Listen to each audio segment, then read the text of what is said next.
Pandian store இன்னைக்கு serial எபிசோடில் என்ன நடக்க போகுதுங்கிறத இந்த வீடியோவில் பார்க்கலாம். அரசியை கடத்திட்டு போய் குமார் கட்டி வச்சிருக்காரு. வாயிலேருந்து கட் அவுத்தோடவும் அரிசி ரொம்ப கத்த ஆரம்பிக்கிறாங்க. கத்த ஆரம்பிக்கவும் குமாருக்கு பயம் வந்துருச்சு, நம்ம மாட்டிக்குவோமோ அப்படின்ட்டு. உடனே சொல்லி பார்க்குறாரு, கேட்கல. அரிசி ரொம்ப கத்துறாங்க. கத்தவும் பலார்னு கன்னத்திலேயே ஒரு அரை அரைஞ்சிட்றாங்க. அரையவும் அரசி மயக்கமாயிடுறாங்க. மயக்கமாகவும் திரும்பி மறுபடியும் கட்டி வச்சிடுறாங்க. இங்கே பாண்டியன் குடும்பம் அரசியை காணான்னு சொல்லி ரொம்ப கவலையில் உட்காந்துருக்காங்க. அப்போ கதிர் சொல்கிறாரு, எனக்கு குமரவேல் மேலே தான் டவுட்டாக இருக்குது, அவன் தான் கடத்தியிருப்பான் கண்டிப்பாக, நம்ம அரசி தப்பு பண்ணியிருக்க மாட்டா அப்படின்னு சொல்லி சொல்கிறாங்க. நான் போய் சக்திவேல்கிட்ட விசாரிச்சுட்டு வரேன் அப்படின்னு சொல்லி அவங்க வீட்டுக்கு கிளம்புறாரு. செந்தில் இருந்துட்டு எங்கடா போகிற அப்படின்னு சொல்லி கேட்கவும், நான் போகிறேன், போய் அவங்க அப்பாட்டையே நான் கேட்குறேன் அப்படின்னு சொல்லிட்டு கிளம்புறாரு. கிளம்பவுமே செந்திலும் நானும் வர்றேன் அப்படின்னு சொல்லிட்டு அவங்க 2 பேரும் போகிறாங்க. போகவுமே இங்கே சரவணன் உட்காந்துருக்காரு. சரவணன்ட்ட மயில் சொல்கிறாங்க, ஏங்க தயவு செஞ்சு உங்கள் தம்பியை கூப்பிடுங்க, வேண்டாம் அங்கே போய் கத்தி ஊருக்கே தெரிய வைக்க வேண்டாம் அப்படின்னு சொல்லி சொல்கிறேன். போய் கேட்குறதுல என்ன தப்பு இருக்குது, அவன் தான் கண்டிப்பாக ஏதாவது ஒன்று பண்ணியிருப்பான், நானும் போகிறேன் அப்படின்ட்டு சரவணனும் போகிறாரு. 3 பேரும் போய் சக்திவேல் வீட்டுக்கு போகிறாங்க. போய் கேட்குறாங்க, எங்கே உங்கள் பையன் அப்படின்னு சொல்லி கேட்கவும், இவர் திமுறா கால் மேலே கால் போட்டு உட்காந்துக்கிட்டு, ஏன்டா என்னமோ திறந்த வீட்டுக்குள்ளே நாய் நுழைஞ்ச மாதிரி வந்துக்கிட்டு இங்கே என் வீட்டுக்கு வந்துட்டு என் பையனை என்னடா கேட்குறீங்க அப்படின்னு சொல்லி விரட்டுறாரு. ஒழுங்கு மரியாதையாக வெளியே போங்க, இல்லைன்னா மரியாதை கெட்டு போயிடும் அப்படின்னு சொல்லி விரட்டவுமே, ஒழுங்காக நீங்கள் சொல்லுங்கள் உங்கள் பையன் எங்கே, அங்கே எங்கள் வீட்டில் அரசியை காணா, இவங்க பையன்தான் ஏதாவது சொல்லி கடத்திட்டு போயிருப்பான் அப்படின்னு சொல்லி சொல்கிறாங்க. என் பையனை எதுவும் தப்பு சொல்லாதீங்கடா, என் பையனை பற்றி எனக்கு தெரியும், ஒழுங்கு மரியாதையாக வெளியே போங்க, அரசியை காணாமனா போய் தேடுங்க அப்படின்னு சொல்லி வம்புழுக்கிறாரு. வம்புழுக்கமேனு, இப்போ நீங்கள் சொல்ல போகிறீங்களா இல்லையா அப்படின்னு சொல்லி கேட்டுட்டு கத்திக்கிட்டு இருக்கப்போ சக்திவேலோட அம்மா அவங்க ஒய்ஃபு அண்ணி முத்துவேலு எல்லாம் வந்துடுறாங்க. உடனே முத்துவேலோட ஒய்ஃப் கேட்குறாங்க, என்னப்பா தம்பி என்ன பிரச்சனை அப்படின்னு சொல்லி கேட்கவும், குமார் எங்க அப்படின்னு சொல்லி கேட்குறாங்க. குமார் வீட்டில் தானே இருந்தான் அப்படின்னு சொல்லி கேட்கவும், உடனே சக்திவேல் இருந்துட்டு சொல்கிறாங்க, குமார் வீட்டில் இல்லை அப்படின்னு சொல்லி சொல்கிறாங்க. எங்கே போயிருக்கான் அப்படின்னு சொல்லி கேட்கவும், அவன் ஏதோ ஒரு வேலையாக வெளியே போயிருக்கான் அப்படின்னு சொல்லி சமாளிக்கிறாங்க. அப்புறம் என்ன பிரச்சனை அப்படின்னு சொல்லி முத்துவேலோட ஒய்ஃப் கேட்குறாங்க. கேட்கவும், இந்த மாதிரி அரசியை உங்கள் பையன் கடத்திட்டு போயிட்டான் அப்படின்னு சொல்லி கேட்கவும், அப்படியெல்லாம் பண்ணியிருக்க மாட்டான் குமார், எனக்கு தெரியும், அவன் அப்படிலாம் பண்ண மாட்டான் அப்படின்னு சொல்லி இது பண்ணுறாங்க. அப்புறம் எங்கெங்கே போனான் அரசி அப்படின்னு சொல்லி கேட்கவும், நேற்று நைட்டு நலங்கு வரைக்கும் எங்கள் கூட தான் இருந்தா, விடிய காலையில் காணாமன்னா நாங்கள் என்னங்க நினைக்கிறது அப்படின்னு சொல்லி இவன் தான் கடத்திட்டு போயிருப்பான் அப்படின்னு சொல்லி கத்துறாங்க. உடனே சக்திவேலோட அம்மாவுக்கு ரொம்ப அழுகுறாங்க. அழுகவுமேனு தலையாக அடிச்சுக்கிட்டு அழுகுறாங்க. ஐயோயோ என் பேத்தியை காணாமே இப்படி ஆகிப்போச்சு அப்படின்னு சொல்லி, வயசு பிள்ளைப்பா போய் தேடுங்கப்பா அப்படின்னு சொல்லி சொல்கிறாங்க.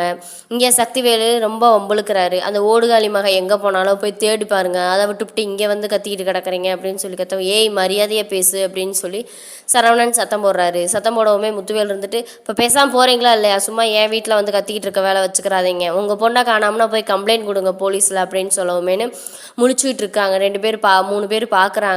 பார்த்துட்டு, அரசியை நாங்கள் போய் தேடுறோம், ஆனால் அரசி விஷயத்தில் உங்கள் பையன்தான் தலையிட்டிருக்கான்னு தெரிஞ்சிச்சு அப்படின்னா அவனை உயிரோடையே நாங்கள் விட மாட்டோம், அதுக்கப்புறம் அவன் பணமாக தான் உங்கள் வீட்டுக்கு வருவான் அப்படின்னு சொல்லி மிரட்டிட்டு போயிடுறாங்க.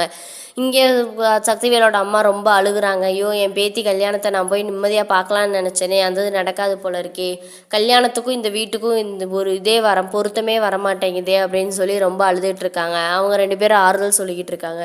இங்கே கதிர் செந்தில் சரவணன் 3 பேர் வீட்டுக்கு வராங்க. வீட்டுக்கு கண்டிப்பாக நமக்கு அரசி எந்த தப்பு பண்ணியிருக்க மாட்டா, இப்போயும் எனக்கு அவன் மேலே தான் டவுட்டாக இருக்குது அப்படின்னு சொல்லி சொல்கிறாங்க. சொல்லவுமேனு எல்லாம் இடிஞ்சு போய் நிற்கிறாங்க. அப்போ பழனி நின்றுட்டு ஃபோனில் சதீஷோட அப்பா ஃபோன் பண்ணியிருப்பார் போல இருக்குது. ஃபோன் பண்ணியிருந்ததை கொண்டு சொல்கிறாங்க, மச்சான் இது மாதிரி சதீஷோட அப்பா உங்களுக்கு ஃபோன் பண்ணார் மச்சான், நீங்கள் எடுக்கலைங்கவுமே அக்கா ஃபோனுக்கு ஃபோன் அடிச்சிருக்காரு, அவங்களும் எடுக்கலைங்கவுமே இப்போ எனக்கு அடிச்சிட்டாரு அப்படின்னு சொல்லி கேட்குறாங்க. உடனே சுகன்யா இருந்துக்கிட்டு, என்னங்க விஷயம் என்னன்னு சொல்லுங்கள் அப்படிங்கவும், பொண்ணு அழைக்கிறதுக்கோசரம் நம்ம வீட்டுக்கு மாப்பிள்ளை வீட்டுக்காரங்க வர்றாங்களாம், அப்படி வந்துக்கிட்டு இருக்காங்களாம் அப்படின்னு சொல்லவுமே எல்லாம் திகச்சு போய் பார்க்குறாங்க. ஐயோ என்ன சொல்கிறதுனே தெரியலையே, இப்போ பொண்ணே இல்லையே, எந்த பொண்ணு யாரை அழைக்க வர்றாங்கன்னு சொல்லிட்டு கோமதி அழுகுறாங்க. மயிலோட அம்மா, சம்மந்தி இதெல்லாம் நீங்கள் ஒன்றும் கவலைப்படாதீங்க, அதெல்லாம் ஒன்றும் இல்லை, எதுவும் நடக்காது அப்படின்னு சொல்லி ஆறுதல் சொல்கிறாங்க. ஆறுதல் சொல்லிக்கிட்டு இருக்கும்போதேன்னு தெருமுனையில்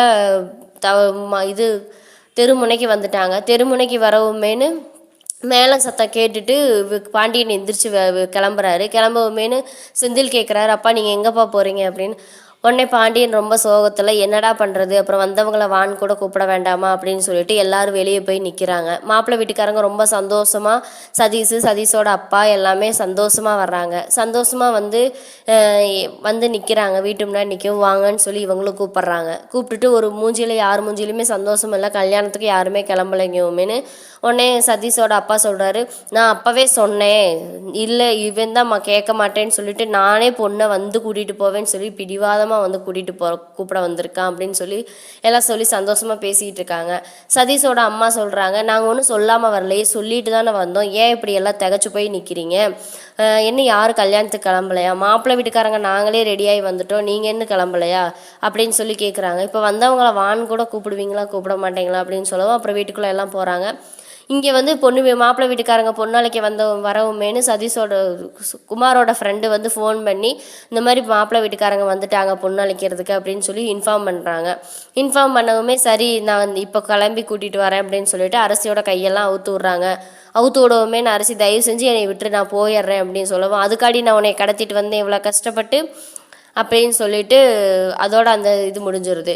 இங்கே மாப்பிள்ளை வீட்டுக்காரங்க வீட்டுக்குள்ளே போகிறாங்க. போகவுமேனு உள்ளே போய் இருக்காங்க, தட்டையெல்லாம் வச்சுட்டு நிற்கிறாங்க.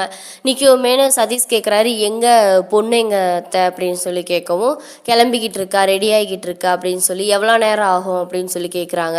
ஒரு 2 மணி நேரம் ஆகும்னு சொல்லி மயிலோட அம்மா சொல்கிறாங்க.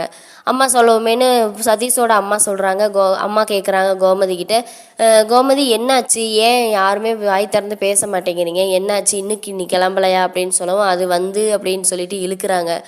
இழுத்துட்டு இருக்கோமேனு என்ன யாருமே பேச மாட்டேங்கிறீங்க என்னாச்சு அப்படின்னு சொல்லி, வந்தவங்களுக்கு ஒரு காப்பி தண்ணியாவது கொடுப்பீங்களா கொடுக்க மாட்டீங்களா அப்படின்னு சொல்லி கேட்டுக்கிட்டு இருக்காங்க.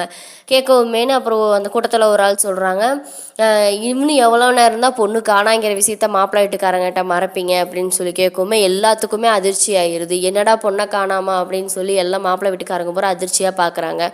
அதுக்கு சதீஷோட அம்மா கேட்குறாங்க, பாண்டியா என்னாச்சு, என்ன விஷயம், என்ன நடந்துச்சு அப்படின்னு சொல்லவும் பாண்டியன் மென்று முழுங்கிக்கிட்டு இருக்காரு, எதுவுமே பதில் பேச முடியாமல். இங்கே அவங்க என்ன சொல்கிறாங்க, மாப்பிள்ளை வீட்டு கூட்டத்தில் ஒரு ஆள் சொல்கிறாங்க, பொண்ணு நைட்லேருந்து காணா, எங்கே போச்சுன்னு இவங்களுக்கே தெரியாது அப்படிங்குமே எல்லாம் திகச்சு போய் நிற்கிறாங்க. அரசி வருவாளா வரமாட்டாளா, கல்யாணம் நடக்குமா நடக்காதாங்கிறத அடுத்த எபிசோடில் பார்ப்போம். இந்த வீடியோ பிடிச்சிருந்தா மறக்காமல் லைக் பண்ணுங்கள், சப்ஸ்கிரைப் பண்ணுங்கள்.